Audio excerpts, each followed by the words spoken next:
que lo tengo, o sea, tengo desconectado, habilitada la cámara, pero bueno, justamente le había comentado a Marce que lo que más quería es que se viera como la presentación más que yo, ¿no? O sea, como la información más que verme yo, y entonces parece que me Yo hizo tengo caso la unos tecnología. PDFs que mandaste. Si quieres, los comparto también por el chat. Y si es una Si quieres presentación. ahorita, sí, ahorita, ajá, yo voy a ir dando pauta también para que, bueno, se supone que ya se debe de ver mi presentación. No se ve. A Pero ver, si quieres, mándamela por el chat del Zoom ok, y la proyecto yo si te parece bien. Ya nada más me vas diciendo sí, te siguiente, la siguiente. mando, ¿Sí? te Si la mando. quieres, iniciamos en lo que nos la compartes aquí en el chat A con ver, espérame, presentación. déjame ver si ya, Ah, ya se ve. ya, ok, ok, excelente, bien. Si quieres, Bueno, iniciamos oficialmente con la presentación de una vez. ajá, ahora sí, sí, sí, ya, ¿Sí? Pues sí. muchísimas gracias. Ahora sí, bienvenidas, bienvenidos, bienvenides. Le voy a ceder el micrófono a nuestra conductora el día de hoy, que es la licenciada María Montserrat Flores Higuera. Es comisionada del Comité de Participación Ciudadana del Sistema Anticorrupción de Baja California Sur. Ella es licenciada en Ciencias Políticas y Administración Pública. Tiene más de 20 años de experiencia en el fortalecimiento de organizaciones de la sociedad civil en México. Coordinó una investigación auspiciada por el Indesol, en donde se dio lugar a una publicación del libro Organizaciones de la Sociedad Civil, Presencia, Impacto y Retos Principales en Baja California Sur de 2005 a 2010. Y a raíz de esta publicación, pues ha acompañado a más de 100 organizaciones de la sociedad civil en todo el país, ha brindado asesoría en temas fiscales, legales, administrativos, procuración de fondo, cuenta con muchísimo trabajo de campo y con grupos de base, trabajando con mujeres y hombres cooperativistas, pequeños productores, proyectos de seguridad alimentaria, comunidades rurales y costeras. Participa activamente el día de hoy en la asociación Sociedad, Cultura y Medio Ambiente AC, promoviendo la profesionalización del sector mediante talleres, marcos legales, fiscales y administrativos. Actualmente es integrante del Comité de Participación Ciudadana del Sistema Estatal Anticorrupción de Baja California Sur, en donde impulsa varios mecanismos de participación ciudadana, transparencia y rendición de cuentas. Y también es integrante de la Comisión de Género de la Red de Comités de Participación Ciudadana. Nos honra mucho cederte los micrófonos para esta conducción en esta conferencia con este gran tema, querida amiga, líder e integrante de la Comisión de Género, María Montserrat Flores Higuera, te cedo los micrófonos. Adelante. Muchísimas gracias, Patti, por tu presentación. Iniciamos entonces, primeramente agradeciendo a la Comisión de Género de la Red Nacional de CPCs por el espacio y por estar siempre preocupados por impartir, compartir y generar estos espacios en donde el conocimiento fluye, pero sobre todo coincidimos todos y todas en mejorar cada día. Voy a pasar a presentar a nuestra querida ponente y estimadísima maestra María Lisset Romero Guzmán. Ella es licenciada en Derecho, maestra en Educación y doctora en Estudios Socioculturales por la Universidad Autónoma de Aguascalientes. Su tesis, Maternidades Feministas y Utopías Posibles, obtuvo reconocimiento summa cum laude por la extraordinaria aportación de los estudios de género y feministas, temas en los que tiene una trayectoria de más de 20 años de experiencia. Mujer comprometida con los derechos humanos de niñas, niños, adolescentes y mujeres, ha dedicado gran parte de su vida a la promoción y divulgación de una vida libre de todo tipo de violencias, a través de la investigación, docencia y también como conferencista, tallerista, ponente, consultora y participante de programas de radio y podcasts. Autora del libro Maternidades Feministas y Utopías Posibles y coautora del libro Mamás y Papás en lo Virtual, un viaje para conectarnos, así como de diversos artículos en revistas arbitradas e indexadas. entre los que destacan abanico de maternidades, un estado del arte desde los aportes feministas, publicado en la revista Debate Feminista, y una propuesta para repensar la crianza infantil desde el anticapitalismo y los estudios de género. Con Cultivando Género, asociación civil a la que pertenece desde el 2019, ha colaborado con más o menos 15 publicaciones, entre las que destacan Guía de Interseccionalidad, una herramienta para desarrollar la conciencia crítica de la desigualdad, aspectos de la violencia digital para profesionales del derecho, pistas legales para apropiarte de tu proceso de justicia en casos de violencia digital, entre otras. Dentro de su experiencia profesional a nivel internacional y como representante de la organización, destaca su participación en Berlín, Alemania, como capacitadora en el programa para la desigualdad de la Fundación Robert Bosch Stuffing.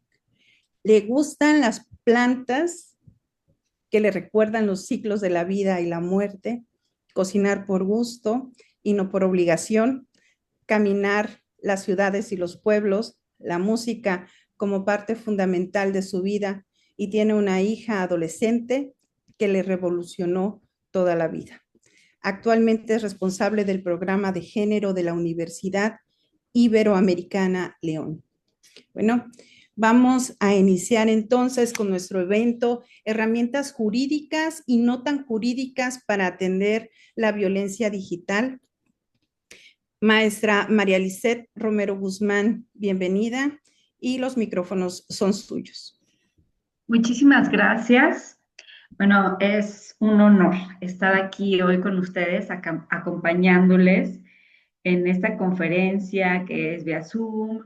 Me gusta mucho estar aquí invitada por Marcela López Serna, pero también por Patti Talavera, por Montserrat Flores, acá en el Comité de Participación Ciudadana. Me parece que es muy, muy importante la labor que hacen y la aplaudo, por supuesto.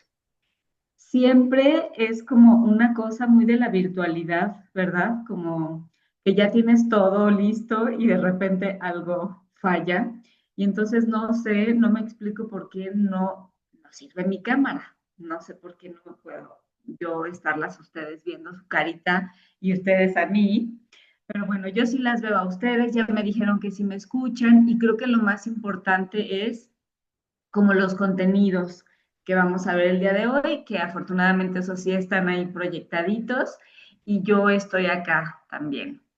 Bueno, pues les doy la más cordial bienvenida, además del agradecimiento. Como ya lo dijeron en la presentación, pues yo actualmente llevo el programa de género en la Ibero León, y también soy integrante de esta asociación civil que quiero mucho, que es Cultivando Género.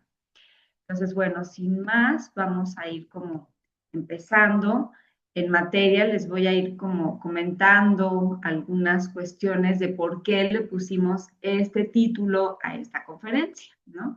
Herramientas jurídicas y no tan jurídicas, porque nos hemos dado cuenta, para atender la violencia digital, porque nos hemos ido dando cuenta que definitivamente los avances en la tecnología, como en cualquier otro campo, van mucho más avanzados que el derecho, ¿no? O sea, el derecho está atrasado, digamos, a años luz de cómo va la tecnología. Entonces, como personas que nos importa la impartición de justicia, y como personas que nos importa que las personas que reciben violencia se apropien de sus procesos jurídicos también, pues es que hemos pensado como en distintas herramientas, ¿no? Algunas que son muy formales y que sí están en los códigos y que cada vez se han ido reformando más, pero algunas otras que no están ahí y que quizás no las vayamos a ver en mucho tiempo, inclusive por la naturaleza de, a lo que se dedica, ¿no? De lo que hace. Entonces, les voy a ir platicando justo. Esta cita con la que quiero abrir es de Irene Vallejo, y nos dice, la persona que comparte sus confidencias no espera nuestra fórmula mágica, si no somos especialistas. Nuestro papel es mucho más sencillo, acompañar. Y esto nos hace mucho sentido cuando estamos hablando de violencia digital, porque es raro, afortunadamente cada vez más personas profesionales del derecho y de otras materias se están informando y se están formando en violencia digital. Pero hoy por hoy todavía hace mucha falta esta formación y todavía hace falta la profesionalización. Entonces no podemos hablar todavía que hay como abogadas, abogados expertos en violencia digital, sino que estamos en el aprendizaje, justo por esto que les decía al principio, de lo vertiginosa que es como el avance, del vertiginoso avance de la tecnología, ¿no? Y entonces muchas veces lo que quieren las personas es que les escuchemos y que les acompañemos y que les demos herramientas muy básicas, que a lo mejor para nosotras podríamos decir, ay, bueno, pues eso es como fundamental saberlo, pero no.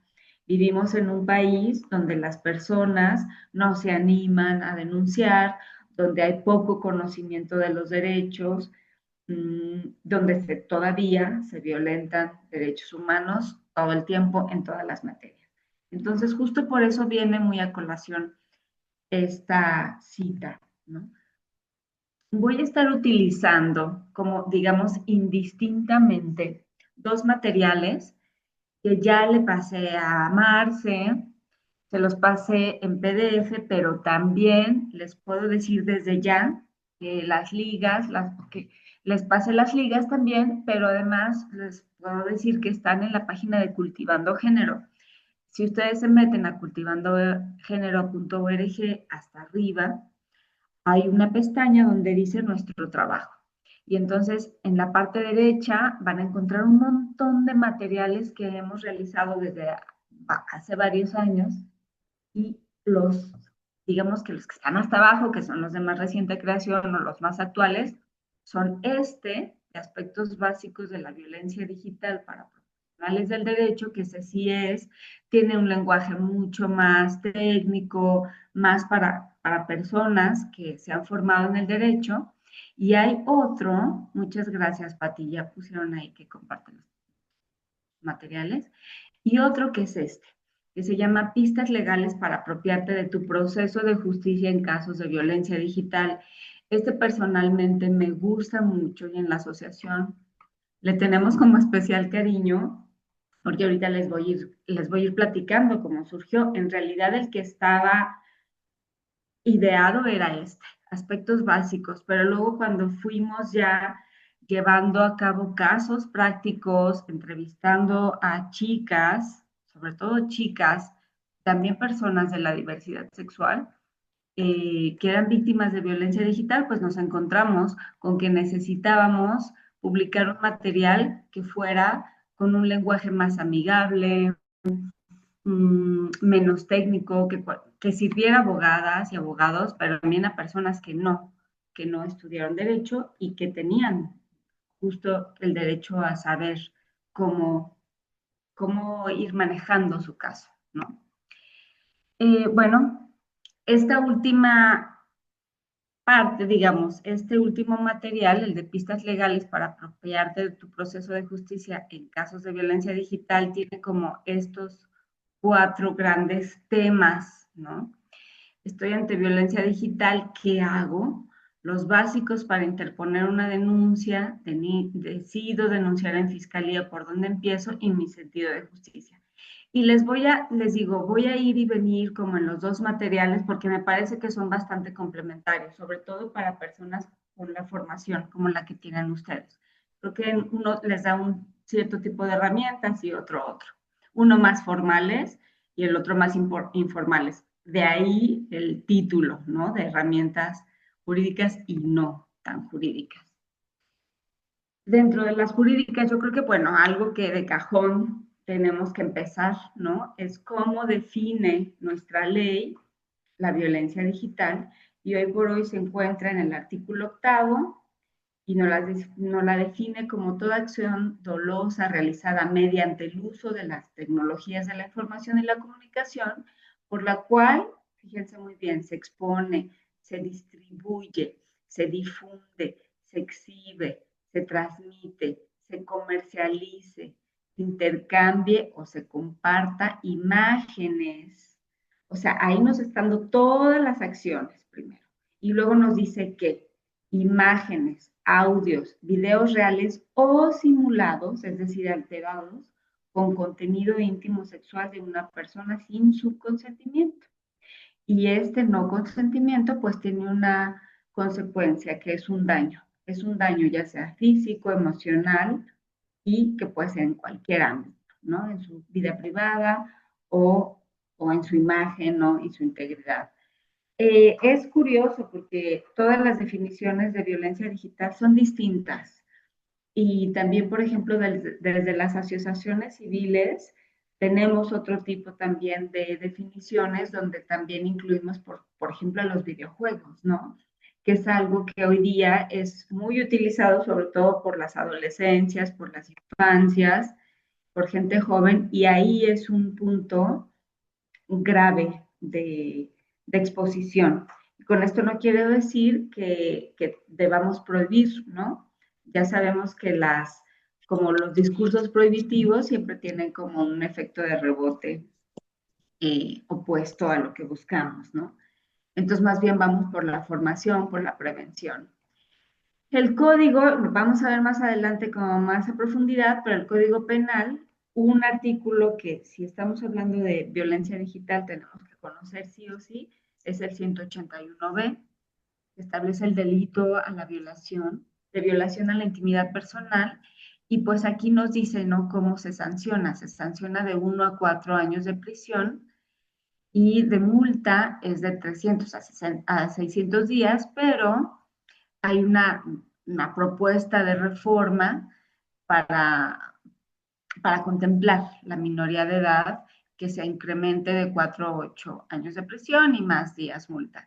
Aquí si se incrementara, lo único que pasaría es que en caso de que se encuentre la culpabilidad, pues puede ser que no admita eh, fianza, ¿no? Que no admita libertad bajo fianza por digamos que entra en un rango mayor de 5 años.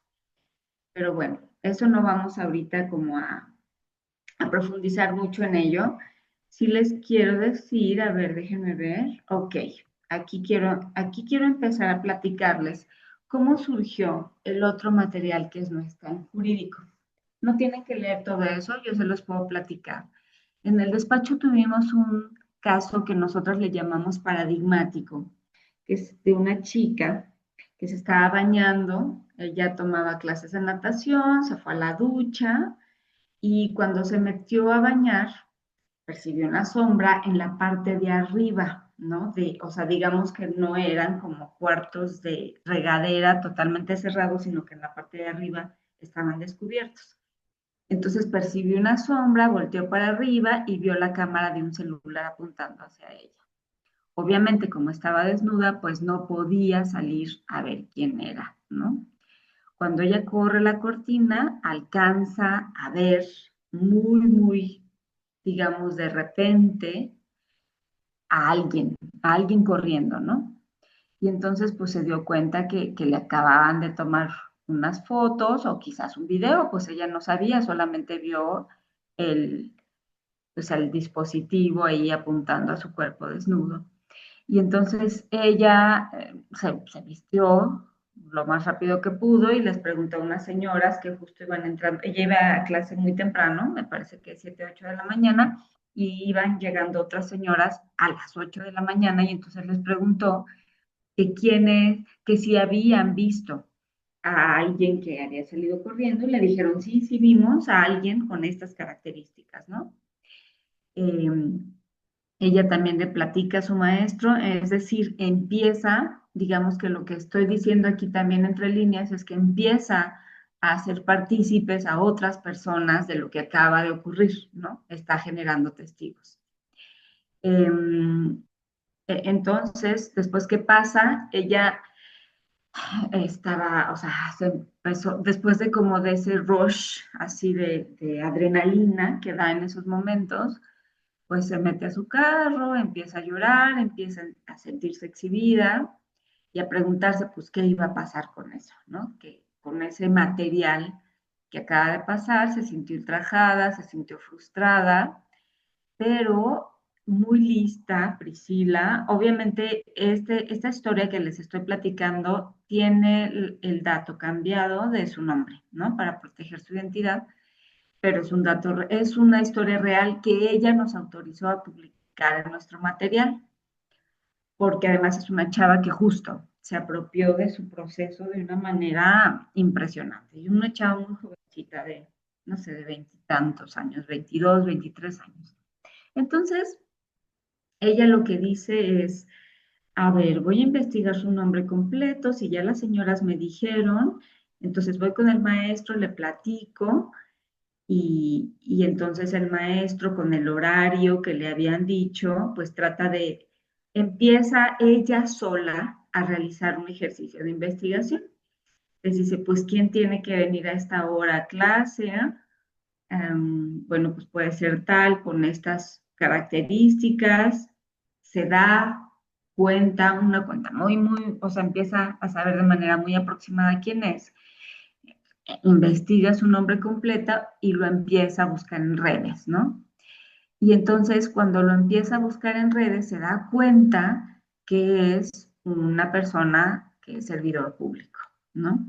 Y entonces de ahí empieza como varias vías de acción, que es justo donde por eso decimos jurídicas y no tan jurídicas, porque actuó, digamos, en varios frentes esta chava.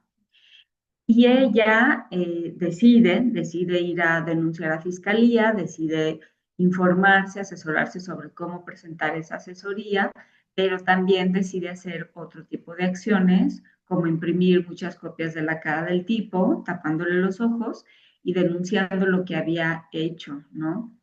Esta chica empieza a pegar las copias en muchas escuelas de natación de Aguascalientes, porque pues quizás él ya no iría a esa, sobre todo cuando lo citaran, ¿no? En fiscalía, pero no quería que esto quedara impune.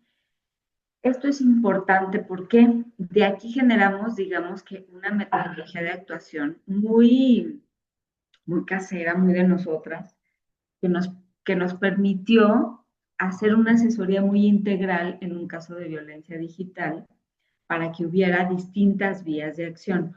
Unas de ellas pertenecen a la formalidad y otras no. Y aquí lo pueden ver, ¿no? O sea, tenemos como 7 vías distintas que en este caso la chica podría tomar. Y lo interesante de acá es que puede accionarse una o todas al mismo tiempo, dependiendo la persona que haya cometido la agresión. Entonces, una puede ser, me voy a ir en mi pantalla de derecha a izquierda, que es vía plataformas, vía laboral, vía administrativa, vía derechos humanos, vía denuncia penal, vía denuncia mediática y vía activista, ya sea individual o colectiva. Voy a entrar de manera muy breve a cada una de ellas porque estas vías están como más desarrolladas en los materiales que les pasé y pues por cuestiones de tiempo, ¿no? Para poder alcanzar a ver, aunque sea lo más importante de cada uno. En la vía de plataformas, pues es casi todas las plataformas, si no es que todas, bueno, es que hay muchísimas, ¿no? Pero casi todas tienen un espacio donde se puede reportar y bloquear. Entonces ahí se le puede decir a la persona, ok, si tú estás pasando por violencia digital, hay que, eh, digamos que se puede solicitar que se bloquee, pero hay que realizar ciertos pasos muy importantes. Realizar captura de pantalla de los comentarios o mensajes del contenido que se está difundiendo. Hacer copia de los links, de los enlaces de las publicaciones.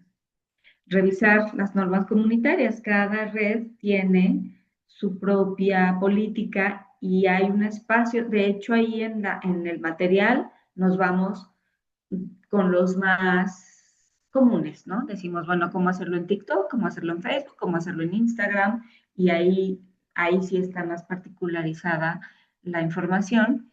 Y algo que también hacemos es como referir también a otras organizaciones que son especialistas en este tema desde hace varios años. Y en este caso siempre recomendamos acoso online, porque hay información detallada por estado, pues, ¿no? De cómo pueden hacerlo también. Digamos, de cómo se puede tipificar eso que pasó en cada estado.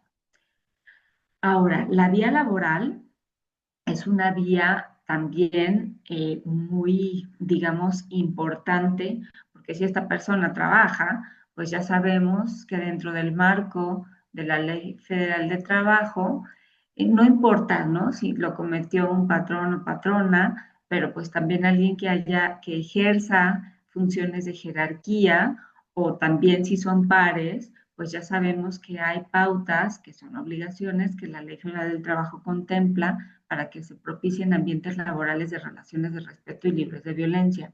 Y entonces no dice, la ley no especifica que sean únicamente presenciales, ¿no? Y eso nos da pauta a interpretar que también, si se hace de manera digital, entra, ¿no? Okay. Otra, pues, es la vía administrativa. En este caso, la chica también pudo proceder vía administrativa porque, como les comenté, era un servidor público y entonces se podía, y de hecho lo hizo, levantar una queja administrativa y, y bueno, ahí les explicamos, ¿no? En el material que, bueno, que como son ciudadanos que reciben un salario por parte del Estado, tienen un compromiso ético aún mayor, ¿no? Con la ciudadanía. Y entonces, pues las sanciones pueden oscilar desde una llamada de atención, un acta administrativa o inclusive la destitución del cargo. Y pues eso se hará en el Departamento de Contraloría. Otra vía es vía derechos humanos, ¿no? Ante la Comisión Estatal de Derechos Humanos de Aguascalientes o del estado donde radiquen, también se puede interponer una queja, ¿no? Por lo mismo. Es decir, si se fijan en este caso que les estoy platicando, todas estas vías anteriores de hecho operaron, ¿no? O sea, esta chica le dijimos, a ver, tú puedes jalar todas estas palanquitas y ella decidió jalarlas todas, ¿no?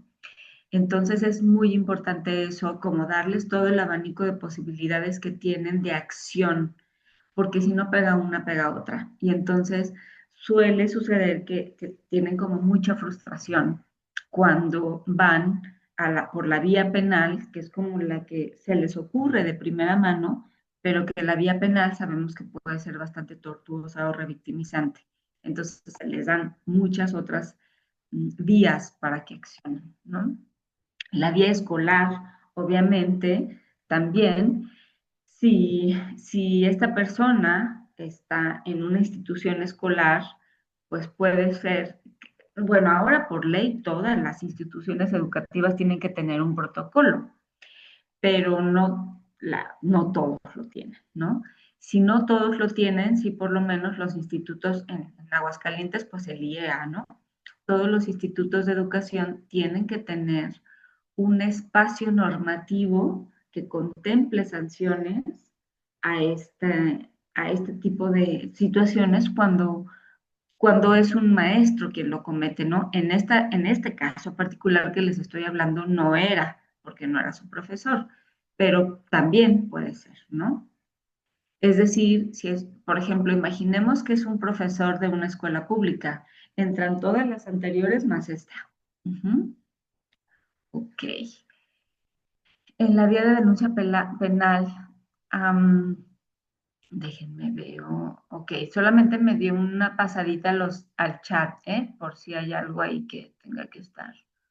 Ok, ahorita yo creo que al final podemos, cuando demos el espacio de preguntas y respuestas, ahí podemos. Sin ningún problema. Al finalizar, leeremos las preguntas. ¿Sí? Gracias, Pati. Entonces, bueno, les decía, en la vía penal, por ejemplo, que iba como a profundizar un poquito más. En la vía penal es una cosa interesante y quizás me voy a adelantar un poco a lo que les iba a decir después, pero creo que es un momento propicio para hacerlo.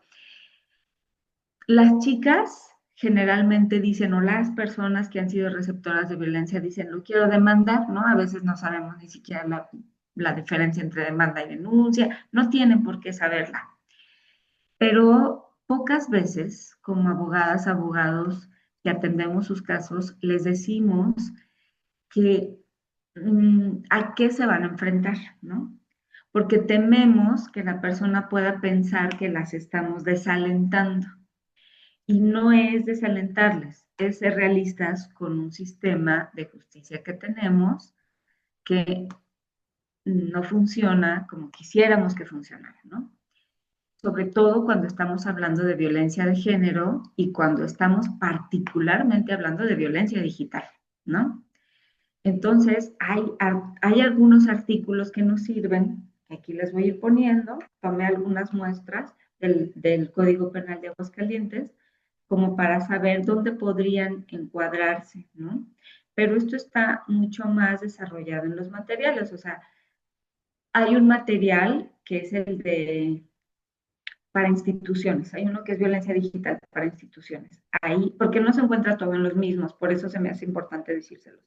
En el que es para instituciones, dice cómo comúnmente llegan diciendo y cómo se tipifica en la ley, ¿no?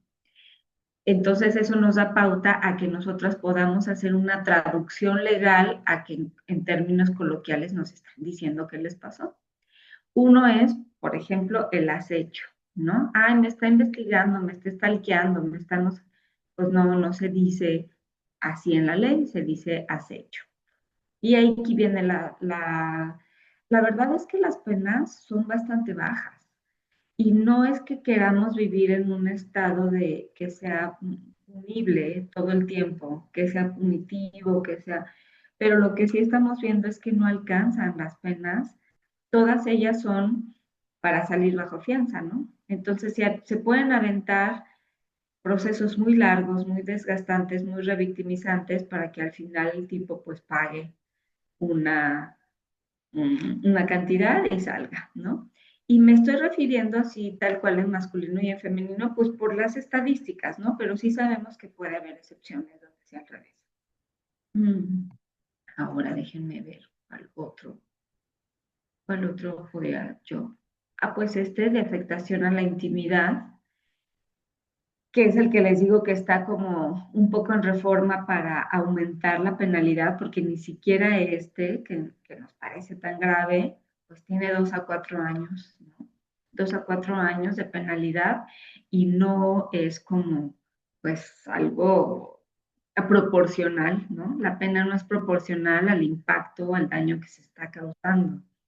Este lo encuentran en el 187E y aquí nos dice tal cual, es como una de las formas más comunes de violencia digital en el tema sexual. Si quiero hacer como la aclaración de que violencia digital puede ser desde la extorsión, o sea, no todo tiene que ver con el tema sexual, ¿no? Yo me estoy centrando mucho ahí porque es el que más es recurrente en las chicas entre 13 años y 25 años, ¿no? Al igual como las estadísticas del INEGI nos dicen, ¿no? Que son las personas que son más susceptibles de recibir violencia de cualquier tipo, pues también la digital es, ¿no? Por eso me estoy refiriendo a este tema en particular.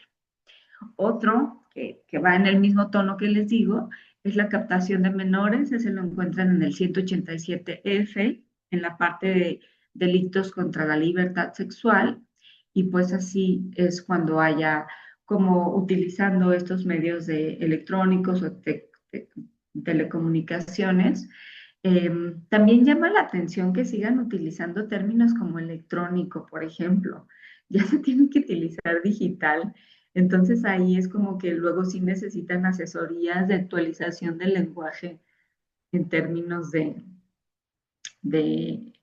pues sí, en el lenguaje digital, ¿no? Que ya es como muy luego ochentero, noventero, el lenguaje que se utiliza acá en la redacción de la ley. Vamos a otro. Ok, bueno, estas fueron algunos botones de muestra de la vía penal. La denuncia mediática. Esta vía puede hacerse de manera individual o bien solicitar el apoyo de organizaciones y redes colectivas feministas que apoyen el proceso de una denuncia pública. Algunas personas que han padecido violencia digital, pues esta sí que ha sido una manera de encontrar justicia, de denunciar, de abrir la bocina, ¿no? De levantar la voz y exponer en distintos medios digitales de comunicación, que pueden ser pues sus redes sociales, pero también otros medios masivos como periódicos, blogs, podcasts, radios, programas de televisión. Y entonces ahí es muy, muy, muy, muy importante decirle a la persona que esto puede tener impactos positivos como negativos. Y esto también se puede hacer en el momento del proceso que está la persona.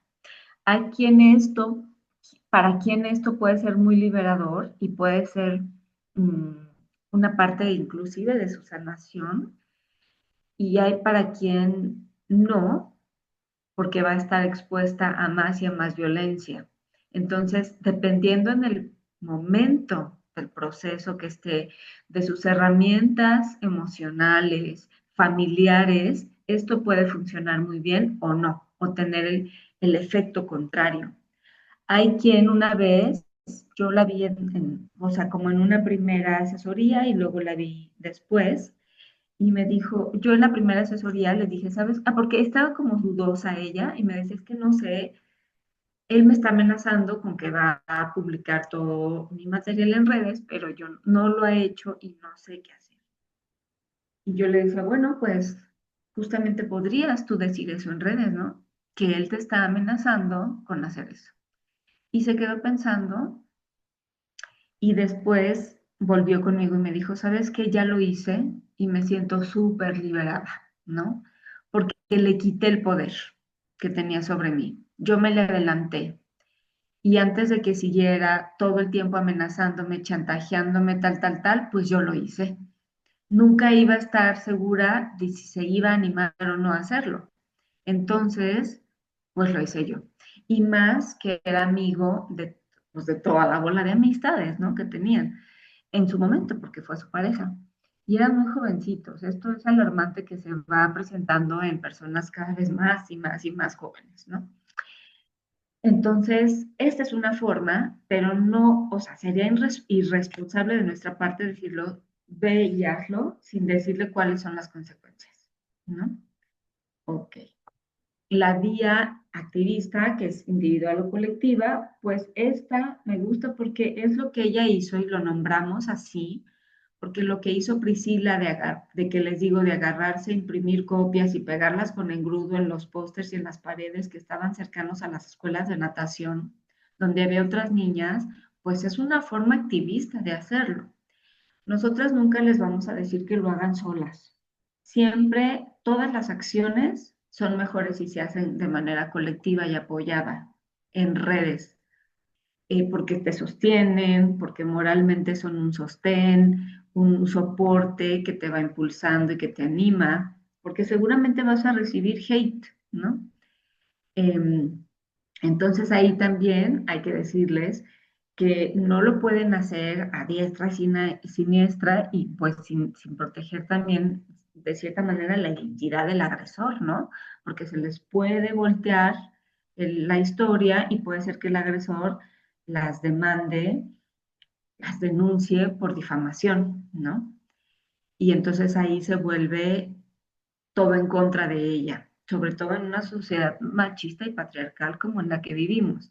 Entonces ellas tienen que tomar, y nosotras, o sea, no, me refiero a que legalmente nosotras tenemos la obligación y la responsabilidad de decirles, ok, tu decisión tiene que ser tuya y es informada, y estos son los pros y los contras de hacerlo. Entonces no es como mandarlas a un espacio donde van a ser mucho más violentadas y donde después nosotros también vamos a como a correr el riesgo de no haberlas acompañado pues de una manera ética, ¿no? Ok. Entonces, algo que es muy importante es como decirles de primera mano cuál es mi sentido de justicia. O sea, todo lo que me daña es delito. ¿Cómo puedo saber si esto que me ocurrió es delito? Ese es un paso primero, ¿no? Porque puede haber cosas que se sientan horribles, pero que no están tipificadas. Y que si ellas van a fiscalía, nosotras sabemos que el derecho penal es cuadrado entre lo cuadrado. Y que si el tipo penal no encaja palabra por palabra, coma por coma, luego entonces no es. Y las vamos a mandar a un espacio donde se van a sentir sumamente frustradas, ¿no? Entonces, esta es como una primer pauta de acción, de decir, a ver, esto te hace sentir muy mal, podríamos aventurarnos a hacer un juicio por reparación del daño, con todo lo que esto puede conllevar, ¿no? Pero sí ponerlas muy en claro de que no es que, y esto siempre lo subrayemos, que no es que las desanimemos, que no es que no estemos seguras de que las vías legales jurisdiccionales son posibles, pero que con qué se van a encontrar cuando jalen esa palanquita. Esto está repetido. ¿Ya? ¿Cómo puedo saber si lo que me ocurrió es un delito, ¿no? O sea, ¿cómo les podemos ayudar? Pues esto, hay que revisar, hay que ayudar, hay que perderle el miedo a los códigos. Vete directito al código. Hoy día hay muchas herramientas para que hagan una búsqueda y decirle, no vale que se parezca, ¿no? Como nos decían cuando estábamos niñitas, eso no se vale. Pues no, no se vale que se parezca, tiene que ser idéntico. Y eso es nuestra responsabilidad decirles, que tiene que ser idéntico. Les damos algunas materiales, ¿no? La página de luchadoras, la página de Cultivando Género, y les decimos que consulten a un abogado que tenga perspectiva de género en materia penal, porque si no tiene perspectiva de género, bueno, yo creo que sí sabemos muchos casos de horror en los que desde la persona que se supone que las va a acompañar y a defender y asesorar, las están revictimizando. Entonces, no, si no tiene perspectiva de género, no va a ser de mucha ayuda, la verdad. Y también decirles que entre más conozcan de su juicio, pues más empoderadas van a ir a esas instancias para irse apropiando de su proceso. ¿Qué hay cuando ya se deciden a denunciar? ¿No? Cuando dicen, ok, ya me platicaron el escenario posible, piénsalo, no lo tienes que, o sea, muchas veces, y lo sabemos en cualquier tema de la vida, las decisiones no se toman cuando estamos ni enojadas, ni tristes, ni desesperadas, o sea, las decisiones no se pueden tomar cuando hay emociones muy intensas presentes. Entonces, en ese momento justo les tenemos que decir que se tomen un espacio, que respiren, que se tomen un momento, unos días, para que eso que están sintiendo y pensando lo elaboren, ¿no? Lo pueden elaborar con alguien de mucha confianza, pero idealmente pues a veces que se necesita que les hagan una contención en crisis, ¿no? Con un acompañamiento psicológico. O sea, sabemos que en los casos de violencia lo ideal siempre es que vayan de la mano la psicología y el derecho, con perspectiva de género, para que sí de verdad la persona se vaya sintiendo más tranquila y vaya siendo capaz de ser autónoma y tener agencia e ir tomando estas decisiones por sí misma. Entonces, ¿qué podemos decirle muy concreto que es a favor, ¿no? ¿Qué es a favor cuando interpones una denuncia y vas a fiscalía? Pues es un derecho, en primera, es un derecho ir y hacerlo. Es un acto que debe ser respetado y atendido por el Estado. O sea, no es un favor que te van a hacer, no es nada, es una obligación del Estado atender. Incrementa la cultura de la denuncia. Es un acto de ciudadanía, es un modo de exigir justicia y, bueno, reitero esto, ¿no? De la obligación de la autoridad de atender a su llamado. ¿Qué hay en contra? Pues hay poca confianza en las autoridades, puede representar una pérdida de tiempo, un desgaste, si no es un delito. También está un riesgo inminente de sufrir revictimización. Son procesos muy largos, muy largos, lo sabemos, o sea, tan solo para integrar una carpeta de investigación puede pasar por lo menos un año, ¿no? Entonces eso lo tienen que saber, porque si no se enojan con la abogada, ¿no? Es que no hace nada, es que no, o sea, ya van muchas veces que vengo y le llamo y no se mueve, pero pues eso no depende de la abogada y lo tienen que saber. Depende ya de la institución en donde se presentó la denuncia. Y la parte económica, ¿no? Inclusive, aunque tengan una defensoría de oficio, les va a ocasionar gastos. Y eso es terrible porque dicen, pues es que ya sufrí violencia y entonces tengo que pedir permisos para salir del trabajo y entonces tengo que estar muchas horas ahí y el transporte, sí, eso lo tienen que saber también y sopesarlo, ¿no? Ok, bueno, si ya decidieron, hay que darles como estas como información muy práctica que tienen que, como lo mínimo, así lo mínimo que tienen que saber cuando ya decidieron denunciar. Pues hay que saber la hora y la fecha de lo que ocurrió, el lugar de los hechos, cómo se percataron, si hay algunas de las evidencias con las que cuentan, si hay personas que estaban presentes, si es posible saber el nombre, pero si no, que no se desanimen porque la denuncia puede hacerse contra quien resulte responsable, pero sí también decirles que va a ser más difícil rastrearla. Hay que dar los más detalles posibles, no dar muchos rodeos, escribir frases explícitas y exactas. O sea, en penal sabemos que sí se vale decir, y me dijo que era una puta por haberme acostado con tal, o sea, sí, porque a veces eso les da mucha pena. Y claro que les va a dar pena, pero es parte de decirles, es que es la intensidad, o sea, no es lo mismo poner una denuncia diciendo, y me dijo groserías fuertes, ¿no? O me dijo cosas muy malas, porque sí lo dicen las niñas, ¿no? Porque les da mucha pena repetirlo, a textual y literalmente como se los dijeron. Y decirles, pues, no hay que eliminar el contenido, porque cuando se elimina el contenido, se elimina la evidencia. Y este es un gran problema cuando hay una denuncia, pues claro, la mujer, la chava, la persona que recibió la violencia, lo primero que quiere hacer, como los casos de violación que se vayan, ¿no? O sea, claro que lo primero que quieres hacer es deshacerte de eso que te está dañando.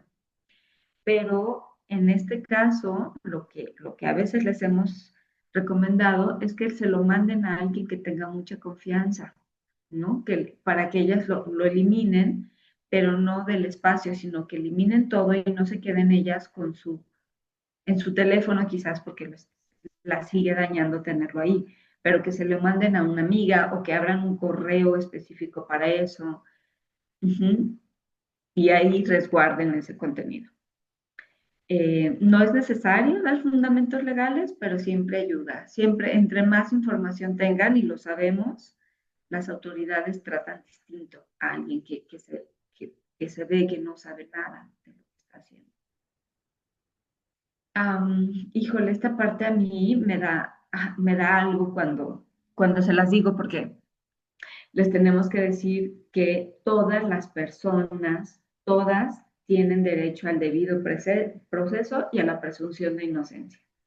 Pero es que es un maldito, pero es que me hizo, pero es que como, sí, él también tiene derecho a esta parte, ¿no? O sea, la persona que cometió un delito también tiene derecho a que se le lleve a cabo un debido proceso, a que se presuma su inocencia e inclusive enseñarse lo que está en la Constitución, ¿no? Para que no digan, es que luego la abogada parece que está de su lado porque los defiende. No, de ninguna manera es que los defendamos.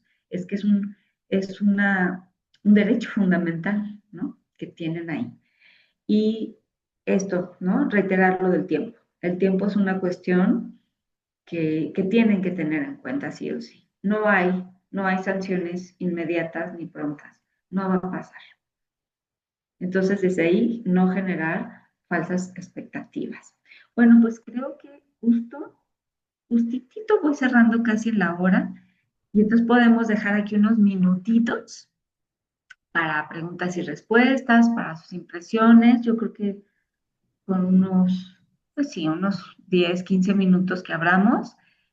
Yo mientras estaba como muy concentrada haciendo la presentación, pero ahora sí ya voy a ir leyendo un poco lo que pusieron acá y ¿Quieres, sí, si y sí, quieres, ajá, claro, claro, Pati, si quieren, aquí estoy muy atenta. bueno, para empezar tenemos varias felicitaciones y te agradecen principalmente Keops de Durango esta importantísima participación.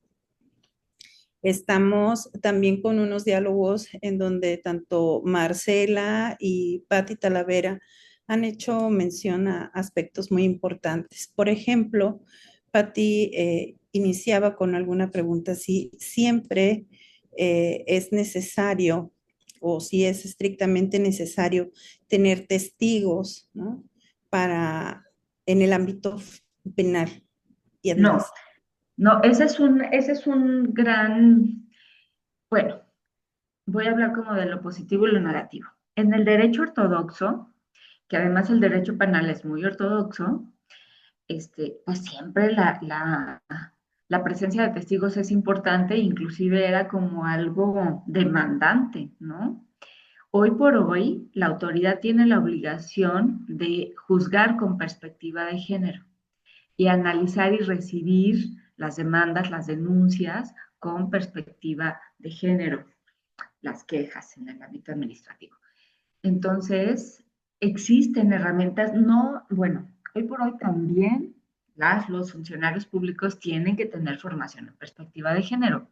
En los hechos no siempre es así, pero sí tenemos lo bueno, digamos que las buenas noticias de esto es que tenemos muchos mecanismos. Tenemos el protocolo de la Suprema Corte de Justicia donde les dice paso a pasito cómo tienen que tratar los asuntos con perspectiva de género, ¿no? Hay mucha legislación nacional e internacional que es vinculante y entonces hoy por hoy sí tenemos muchas herramientas, sobre todo a partir de las reformas del 2011, ¿no? Que ya hoy por hoy hacen que sí o sí las personas funcionarias públicas cumplan con esto. Entonces, concretamente, es es propicio siempre tener testigos, es otro elemento que va a ayudar, pero no es fundamental ni indispensable, porque los delitos de este orden, los delitos de orden sexual, pues casi siempre se cometen a la saga y en silencio, ¿no? No van a ser tan tontos para cometerlos a la luz pública, hay quien sí lo hace, pero generalmente son delitos que son tras la puerta. Entonces, no, no es necesario, mucho menos es Ok. necesario. También se abordó dentro del chat el tema de la revictimización, ¿no? Este tema en donde muchas veces en este proceso también las personas, las víctimas, pasan por situaciones complejas al momento de transitar, ¿no? Por esta situación. En ese aspecto también se manejan los temas sobre los lenguajes y la perspectiva de género. En este sentido, ¿cree usted que tengamos todavía, vaya, ya lo mencionaba de hecho al principio con el tema de la actualización de lenguaje, pero en esta cuestión, este reto, ¿cómo lo ve usted? Tenemos un reto importante para que estos funcionarios que tienen que impartir justicia, ¿no? Conozcan y sepan sobre y estén sensibles a la perspectiva de género. Sí, ese sigue siendo nuestro talón de Aquiles, ¿no? De quienes nos dedicamos a estos temas. Sí, hay como, digamos que hay pros y contras. A mí nunca, o sea, no hay blancos ni negros en nada, ¿no? Siempre están todos los matices. Pero el hecho de que la perspectiva de género se haya puesto de moda tiene tanto sus pros como sus contras. Por un lado, es un lenguaje del cual nos estamos apropiando más, que está siendo más cotidiano, que está permeando a todos niveles, en las familias, en las instituciones, en las escuelas. Las chavas hablan mucho más de sus derechos. mucho más que, por ejemplo, cuando yo era joven, pues inimaginable, ¿no? Lo que está pasando ahorita, un Me Too, unas marchas multitudinarias como las hay, unos tendederos como los hay, una, como una enunciación o nombrar a todos los deudores alimenticios, o sea, todo eso no pasaba. Y eso es gracias a que justo el tema se ha ido colocando y colocando y colocando en diferentes espacios. Pero por otro lado, también está el riesgo de la edulcorización o como del descafeinarlo o como de tomar un cursito de, no sé, de 5 horas, de 2 horas de perspectiva de género y ya pensar que se maneja el tema y que cualquier persona tiene perspectiva de género y no es así.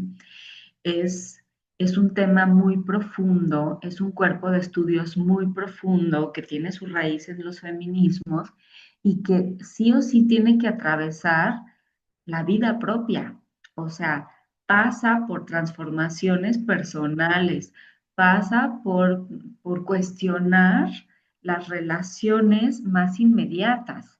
Y sucede hasta en las mejores familias porque todas hemos sido como, ajá, todas hemos sido como justamente criadas y criados pues en este sistema patriarcal. Entonces, todo mundo necesitamos formarnos en el tema y todo mundo necesitamos deconstruirnos. No hay nadie que tengamos como un sellito de certificación de, ay, ya, no, no, porque es una educación que tenemos de muchas generaciones atrás y que venimos cargando. Y entonces por eso yo decía de la revisión personal y de cómo sacude la vida propia, porque si no nada más es como por encimita, ¿saben? Entonces, siempre es necesaria la formación constante en perspectiva de género porque se puede profundizar mucho. Y por otro lado, también existen muchas resistencias por eso mismo. O sea, las personas luego tenemos muchas resistencias a tratar el tema porque empezamos a revisar nuestras relaciones con nuestras amigas, con nuestra pareja, con nuestras hijas e hijos. Y eso, pues, no, luego no está tampoco tan padre, ¿no? Ok. Mi compañero Sergio Villarreal, de acá de Baja California Sur, comenta que no existe protección a denunciante en escuelas, porque en las escuelas y más en secundaria los orientadores confrontan cara a cara con su agresor, cuidando el interés superior de la escuela y no de los menores violentados. Totalmente de acuerdo con lo que señala Sergio, ¿verdad? Sergio Villarreal. Y es lo que es lo que constituye nuestros retos, ¿no? Que en los espacios educativos, una cuestión que siempre tenemos que tener presente es no a la mediación. La violencia no se media, no se puede confrontar al agresor con la persona agredida o a la persona agresora con la persona agredida, porque hay un elemento de poder.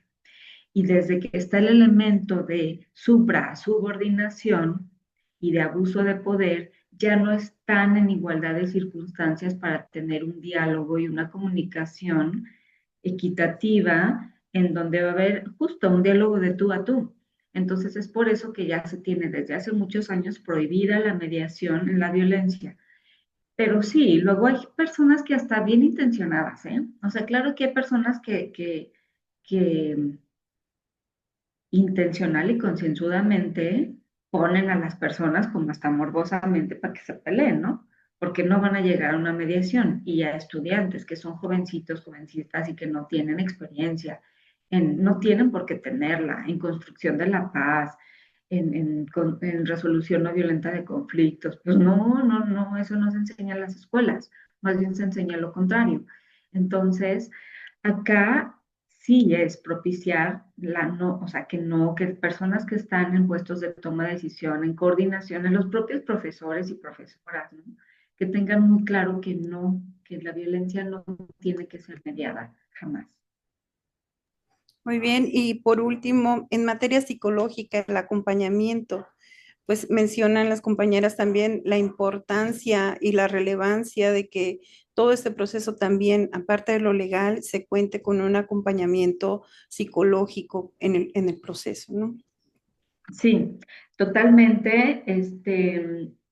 Como lo mencionaba también, ¿no? En la presentación, lo ideal es que siempre las decisiones vayan acompañadas de un acompañamiento psicológico con perspectiva de género, porque esto va a dotar de herramientas a la persona en que esa decisión sea muy bien pensada y luego también hasta nosotras como autoridades o como parte de quienes estamos acompañando, ya sea de manera legal o, o como profesoras, profesores, qué sé yo, o como servidoras, servidores públicos, nos va a servir también mucho para que la persona luego no diga, híjole, ya me arrepentí, es que ya me calmé, ya lo perdoné, ya. O sea, la violencia es un tema muy complejo porque tiene muchas aristas. Y también hay emocionalidad, ¿no? Hay, a veces se mezclan como temas de amor con desamor, con pasión, pero también tiene que ver con el erotismo de las personas. Entonces, no es que puedan tomar una decisión de manera tan fácil, ¿no? Y entonces, claro, si hay un acompañamiento psicológico, eso va, como decía, lo subrayo, a, a potenciar la agencia de la persona. Perfecto. Y también nos pidieron, bueno, para empezar a recordar y agradecer que tenemos el material digital, el link en el chat, que ya está disponible para todos y todas. También nos piden si tiene alguna recomendación en específico para o bibliográfico para el contenido de perspectiva de género. Si tiene por ahí alguna recomendación especial de parte de Dulce Domínguez. Se lo vamos a agradecer también. Digo, aprovechándola. Y Claro que sí, gracias. Bueno, les decía, yo creo que no hay que tener miedo a leer la ley directo, ¿no? Sí es como complicado. También les recomiendo que lean las sentencias. No sé si todas las personas de aquí son abogadas, no sé. No, no. Ok. Hay, hay una sentencia que acaba de salir de la Corte que es sobre violencia digital, tiene recientemente, que fue publicada. Déjenme ver si puedo ahorita acceder a la sentencia, se las paso, porque está muy buena. O sea, es como ya por fin llegó digamos, a las grandes esferas, a las altas esferas del derecho y se pronunció la corte sobre esta. La estoy buscando, ¿eh? Creo que ya la encontré. Ahí les va. A ver si espero que se haya sido esta. Y entonces, pueden, ahora yo creo que hay muchas herramientas que podemos utilizar de la tecnología que nos dicen, a ver, dame los puntos más importantes de esta sentencia. ¿Qué, qué se tiene que tomar en cuenta para abordar un caso con perspectiva de género? Esta sentencia es un ejemplo de cómo se imparte justicia con perspectiva de género, pero podemos jalar cada quien para nuestro molino. O sea, aunque sí es un lenguaje técnico y aunque sí es meramente jurídico, yo les recomiendo que lean este tipo de sentencias porque también nos van a dar muchos elementos de ilustrarnos cómo se lleva a cabo el derecho de avanzada, pues de derechos sociales, de cómo no es estarnos como peleando con esta persona que nos dice, y así iba vestida, y cómo no quería, entonces era su pareja, bueno, y entonces ya echan para abajo todo, ¿verdad? No, hay otras formas de acceder a la justicia mm, que son posibles y que como personas usuarias del derecho, como ciudadanos, ciudadanas de a pie, nos la tenemos que creer. O sea, por eso yo les decía, en la parte de presentar una denuncia, pues es el ejercicio de tu ciudadanía, es un derecho que tú tienes que hacer y entre más lo exijamos, pues más se va a ir afinando esto, ¿no? Mm, Pues muchas gracias. Déjenme cierro con esta parte de las recomendaciones. Todos los materiales de Cultivando Género tienen al final la sección de bibliografía y ahí pueden recurrir. Hay muchos que, o sea, nuestra sección de fuentes citadas tienen libros, pero también tienen podcast, pero también tienen sitios de internet para, pues, hay formas distintas de aprendizaje, ¿no? No todo el mundo se tiene que chutar una sentencia de 170 y tantas hojas, o sea, también hay cosas que son como más, pues que son de distintas, yo no quiero decir más amigables, sino son formas distintas de aprender. Y todos los materiales de cultivando de género al final tienen, porque ustedes van a decir, bueno, a mí me interesa más el tema desde la psicología, a mí más desde como la parte dura, ¿no? O sea, de los datos. Ahí van a encontrar un montón de fuentes. Y casi todas tienen la liga para que puedan acceder de manera directa ahí, con un clic y abrir el material. Pues bueno, entonces ahora sí damos las gracias y vamos a compartir una constancia, un reconocimiento a nuestra ponente, que dice así: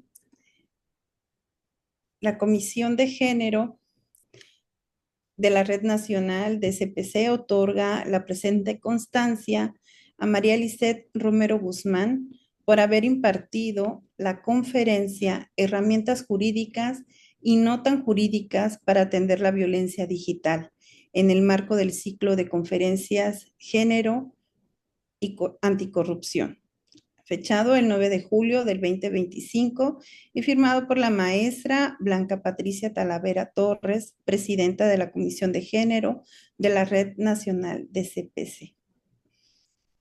Ay, ya pude. Le estaba pique y pique y pique y pique hasta que por fin. O sea, si ustedes me hubieran visto ahorita así de que estaba así de, pero es que no puede ser, no me va a ganar esta cosa. Yo deshaciéndome leyendo su constancia, pero logramos verla, la Ay, verdad. qué lindo. Muchas gracias. Sí, era importante para mí, como también que me vieran, como luego de por sí los medios digitales son como fríos y distantes, y entonces ya vernos la sonrisa, los pelos parados, los lentes que se reflejan, ya es otra cosa. Ya es como que la parte humana, ¿no? Que tenemos. No solo la voz, no somos una voz nada más. No, pues yo muy contenta. A mí, yo quería que me vieran la cara cuando estaba, y es que fíjense que había utilizado yo una cámara como, como externa, y creo que cuando le di este movimiento fue, y la quité, y fue como lo que ya. Y bueno, no, gracias a ustedes, gracias por la invitación, Marce, pero también a todas y a todos por estar aquí. A mí me gusta mucho que estén formándose en el tema, ¿no? Son personas que creo que genuinamente podemos y confiamos en que podemos hacer cambios, cambios individuales, cambios colectivos que recaen en cambios sociales, y estamos convencidas y convencidas de lo que estamos haciendo. Ahí descárguense todo lo que quieran, el conocimiento es colectivo, es público, y para eso es, ¿no? Perfecto, muchísimas gracias, Patti. Unas últimas palabras de despedida. Adelante. No, nada más agradecerles a todos su escucha activa. Tuvimos a bastantes conectados. Está siendo grabada la sesión, se va a compartir el día de mañana en redes sociales de la red de CPCs para que también, pues, este conocimiento que nos compartes, pues, esté al alcance de todos los interesados, ¿no? Porque es un conocimiento súper útil, pertinente. Además, son situaciones que vivimos día a día. Gracias por compartirlo y pues seguiremos poniendo este tema, tu tema y tu especialidad en la agenda. Gracias por hacerlo fácil y digerible para que hasta que ya no sea necesario hablar de ello, platicaba con Marcela, ¿no? Muchísimas gracias, Ojalá. Marcela. Gracias a toda la Comisión de Género, Neira, Sergio. Gracias, Laura de Puebla, Ceci, Jimena de Oaxaca. Gracias, Keops, Dulce. Dafne, también Alejandro López, abogado. Muchísimas gracias a todos. Gracias, Montserrat, por tu excelente conducción, Susi. Hasta luego. Gracias, Gracias. Gracias. Luego. Permiso, muy buena tarde. Buenas tardes. Paulo. Dale la dona.